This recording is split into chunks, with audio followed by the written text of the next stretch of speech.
মানুষের থেকে মানুষের স্মৃতি বেশি আপন হয়। মানুষ ছেড়ে যারা কাউকে হারিয়ে খুব ডিপ্রেশনে আছেন, এই গল্পটা তাদের জন্য।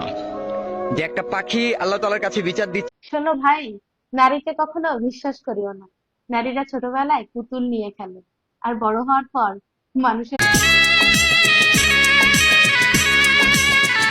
সেদিনও ছিলে তুমি।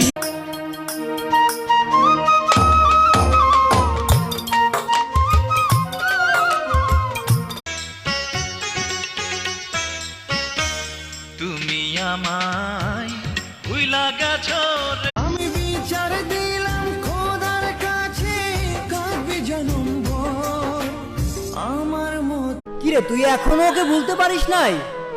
তুই কি কোনোদিনও ওকে বলতে পারবি না? আরে কে বলেছে আমি ওরা বলতে পারবো না?